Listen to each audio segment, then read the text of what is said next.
ದುರ್ದೈವದ ಸಂಗತಿ ಏನಂತ ಹೇಳಿದ್ರೆ, ಇವತ್ತು ದೇಶದಲ್ಲಿ 4.5 ವರ್ಷ 4.25 ವರ್ಷ ಏನನ್ನು ಕೂಡ ಸಾಧನೆ ಮಾಡ್ದೇನೆ ನಮ್ಮ ಪ್ರಧಾನಮಂತ್ರಿಗಳೀಗ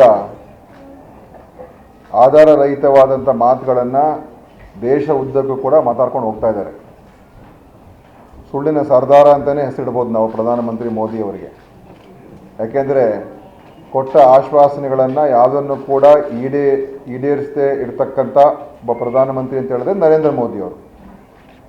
ಯಾವ ಒಂದು ಭರವಸೆಯನ್ನು ಕೂಡ ಅಥವಾ ಪ್ರಾಮಿಸನ್ನು ಏನು ಮಾಡಿದ್ರು ಅದನ್ನು 4.25 ವರ್ಷ ಮಾಡೋಕ್ಕೆ ಆಗಲಿಲ್ಲ ಅವ್ರ ಕೈಲಿ. ನಾನು ಅದನ್ನು ಪದೇ ಪದೇ ರಿಪೀಟ್ ಮಾಡುವಂಥದ್ದು ಅವಶ್ಯಕತೆ ಇಲ್ಲ.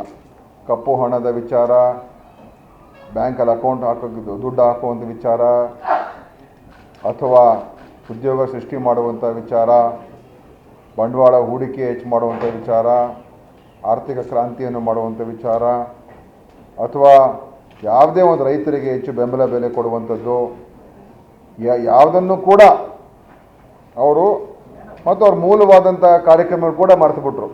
ಗಂಗೆ ನದಿಯನ್ನು ಸ್ವಚ್ಛಗೊಳಿಸ್ತೀವಿ ಅಂತ ಹೇಳಿದ್ರು, ಅದನ್ನು ಮಾಡೋಕ್ಕಾಗಲಿಲ್ಲ. 5 ವರ್ಷ ಆಯಿತು. ಮತ್ತು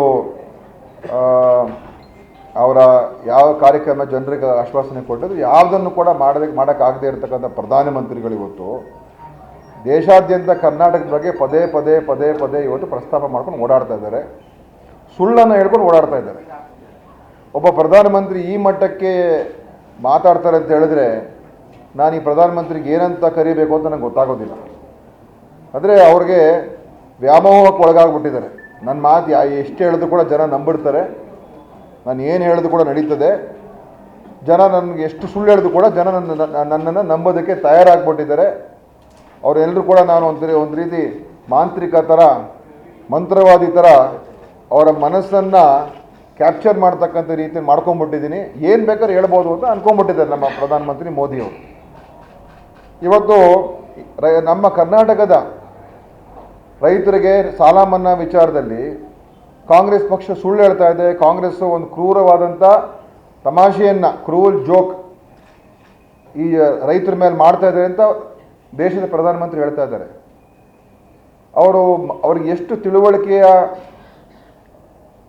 ಒಂದು ಸಾಲದು ಅಂತ ಸ್ಪಷ್ಟವಾಗಿದ್ದರೆ ಗೊತ್ತಾಗ್ತಾ ಇದೆ. ಅಂದರೆ ನಮ್ಮ ಪ್ರಯತ್ನಕ್ಕೆ, ನಮ್ಮ ರೈತರ ಪರವಾಗಿ ತಗೊಳ್ತಕ್ಕಂಥ ನಿಲುವಿಗೆ ಸ್ಪಂದನೆ ಮಾಡದೇ ಇರ್ತಕ್ಕಂಥ ಪ್ರಧಾನಮಂತ್ರಿ ಮೋದಿಯವರು.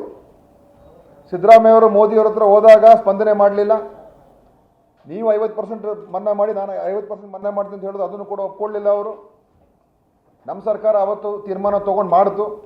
BJPಯ ರಾಜ್ಯದ ಮುಖಂಡರುಗಳಿಗೆ ಫ್ಲೋರ್ ದ ಹೌಸಲ್ಲಿ ಜಗದೀಶ್ ಶೆಟ್ಟರ್ ಹೇಳಿದ್ರು, ಸರ್ ನೀವು ಘೋಷಣೆ ಮಾಡಿ, ಆಮೇಲೆ ಬೇಕಾದ್ರೆ ನಾವು ಒಟ್ಟಿಗೆ ಹೋಗಿ ಪ್ರಧಾನಮಂತ್ರಿನ ಕನ್ವಿನ್ಸ್ ಮಾಡೋಣ, ನಾವು ಬರ್ತೀವಿ ಅಂತ ಹೇಳಿದ್ರು, ಮಾಡಿಸ್ತೀವಿ ಅಂತ ಕೂಡ ಹೇಳಿದ್ರು. ಅದು ಯಾವತ್ತು ಕಿವಿನೇ ಕೊಡಲಿಲ್ಲ ಈ ಪ್ರಧಾನಮಂತ್ರಿ. ಆಮೇಲೆ ರೈತರ ಆದಾಯ ವಿಚಾರಕ್ಕೂ ಕೂಡ ಅವರು ಸಹಕಾರ ಕೊಡಲಿಲ್ಲ. ಸೊ ಯಾವ ವಿಷಯದಲ್ಲೂ ಕೂಡ ಸಹಕಾರ ಕೊಡದೇ ಇರತಕ್ಕಂಥ ಪ್ರಧಾನಮಂತ್ರಿ, ಒಂದು ಸರ್ಕಾರ ಬಹಳ ಎಫರ್ಟ್ ಹಾಕಿ ಕಷ್ಟಪಟ್ಟು ಮಾಡ್ತಾ ಇರ್ತಕ್ಕಂಥ ಒಂದು ಸಾಲ ಮನ್ನಾದ ಯೋಜನೆಗೆ ಇವರು ನಗಾಡ್ತಾರಲ್ಲ ಅಲ್ಲಿ ಭಾಷಣ ಮಾಡ್ತಾ, ಅವರ ಕ್ರೂರತನವನ್ನು ನೋಡಿ ನೀವು. ಅವ್ರಿಗೇನಂತ ಹೇಳಿದ್ರೆ ಇದು ಯಶಸ್ವಿಯಾಗಿ ನಡೀಬಾರ್ದು, ನೇರವಾಗಿ ಆರೋಪ ಮಾಡ್ತಾ ಇದ್ದೀನಿ ಪ್ರಧಾನಮಂತ್ರಿಗಳಿಗೆ. ಅವರಿಗೆ ಈ ಸಾಲ ಮನ್ನಾ ಯಶಸ್ವಿಯಾಗಿ ನಡೀಬಾರ್ದು, ರೈತರಿಗೆ ಸಹಾಯ ಸಿಗಬಾರ್ದು, ರೈತರಿಗೆ ಇದರಿಂದ ಅನುಕೂಲ ಆಗಬಾರ್ದು ಅಂತ ಉದ್ದೇಶ ಅವ್ರದ್ದು ಸ್ಪಷ್ಟವಾಗಿ ಗೊತ್ತಾಗ್ತದೆ.